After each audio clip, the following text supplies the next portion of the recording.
Satu. Ya. Assalamualaikum warahmatullahi wabarakatuh. Bismillahirrahmanirrahim. Saya Oktagana Aryasa, salah satu mahasiswa dari Universitas Muhammadiyah Tangerang, khususnya Prodi Manajemen dengan NIM 1761201125. Pandemi COVID-19 membuat semua bisnis di tempat saya bekerja maupun di semua bisnis, baik di daerah kita, di negara kita maupun di luar negeri sekalipun, mengalami kesulitan dalam aspek operasional, baik itu dalam operasional buka tutup toko maupun operasional dalam segi omset. Kita tahu pandemi COVID-19 membuat kurang lebihnya hampir semua masyarakat merasakan terpuruknya ekonomi pada saat COVID-19.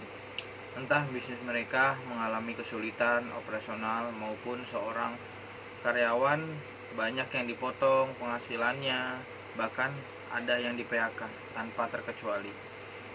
Tempat bekerja saya sendiri yang mengalami penurunan baik dalam segi sistem operasional ataupun dari segi penghasilan. Saya bekerja di salah satu store yang menjual mainan anak yang berada di salah satu mall di Jakarta. Dalam pandemi kemarin semua orang tahu mall tidak boleh buka, tapi kita harus tetap menggaji karyawan, harus mengeluarkan budget untuk penghasilan karyawan, perusahaan harus tetap mengeluarkan anggaran untuk gaji. Dari hal itu perusahaan melakukan sistem chat and buy, yang dimana customer bisa tetap membeli barang yang diinginkan melalui chat dengan petugas yang masih standby di toko untuk melayani customer yang masih tetap ingin membeli.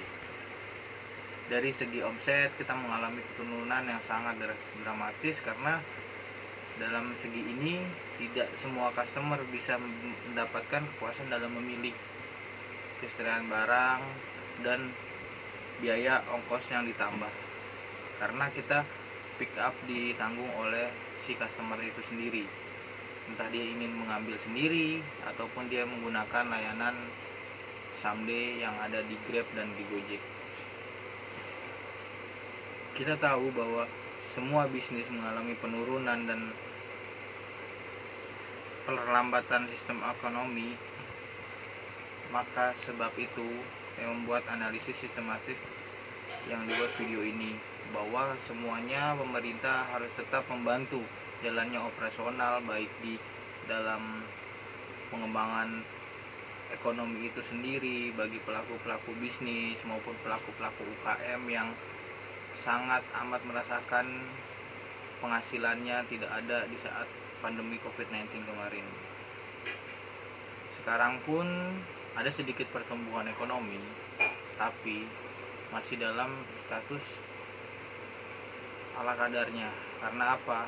Di mall pun kita tahu jam operasional yang sangat amat tidak efisien, berkurang berapa jam dari full operasional mall itu sendiri.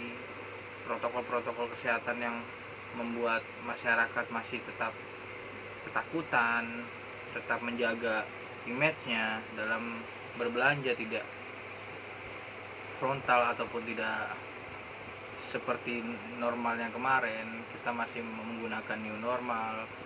Analisis ini yang saya sampaikan adalah peran pemerintah untuk menjaga, menstabilkan ekonomi pada para pelaku bisnis, ialah ganangkan bahwa kita bisa seperti kemarin, bahwa kita bisa bangkit lagi ekonomi kita, pelaku-pelaku bisnis yang lain-lainnya dapat meraup keuntungan yang sama seperti sebelum terjadinya pandemi COVID-19. Baik, cukup demikian video saya, kurang lebihnya saya ucapkan terima kasih. Assalamualaikum warahmatullahi wabarakatuh.